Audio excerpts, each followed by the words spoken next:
Well, good morning. Today is the 1st of September 2022 and I put a post up on my Facebook page and also on my group, which has about 8,000 members incidentally, for those who are not in it or know about it, concerning the missing lounge car from the Spirit of the Outback. Now, unless they put it on in recent days, as far as I'm concerned, it's not there. I may check on Saturday and have a look to see what is happening. But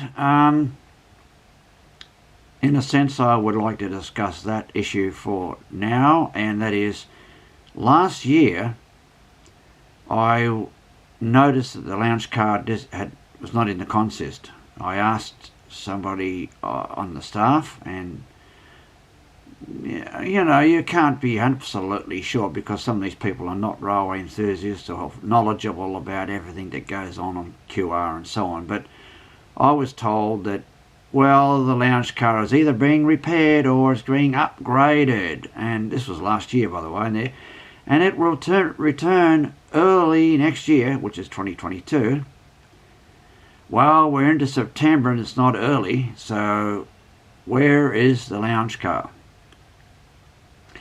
Please don't tell me that QR have decided not to run that car any longer.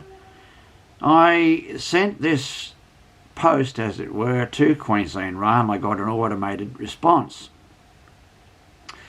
basically saying that they're going to answer my question within 24 hours. Well, that's great, I'm happy with that. And I did point out, well, the group's got nearly 8,000 members, and they'd be interested to know the answer to that question. So while we're on that subject, you might say I'm going to do something similar on the case of the missing XPT, which by that I mean the Sydney to Brisbane XPT service has now become quite a mystery tour. That is to say, you might get to Brisbane, you might get put off and onto a bus at Casino, or worst case scenario, you might end up in Grafton and face a very long bus ride to Brisbane. Why? Because of staff shortages. And why?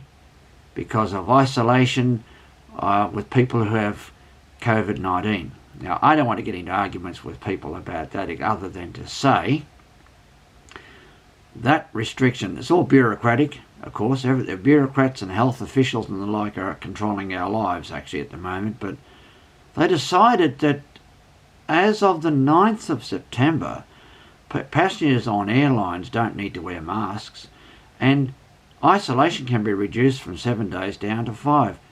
Prior to them dropping all restrictions completely, as, by the way, about 20 countries in the world have totally dropped all restrictions on the COVID-19 masks and tests and isolation, and the whole lot has been dumped because guess what? Everybody is going to get COVID-19, and 99.9%, I'm not going to argue over it's 0.9 or 0.8 or whatever, are going to get it and get over it and get back to work, and our society will resume. Well, enough of my ranting and raving over that issue. I'm going to cover it in other posts. So thanks very much for listening.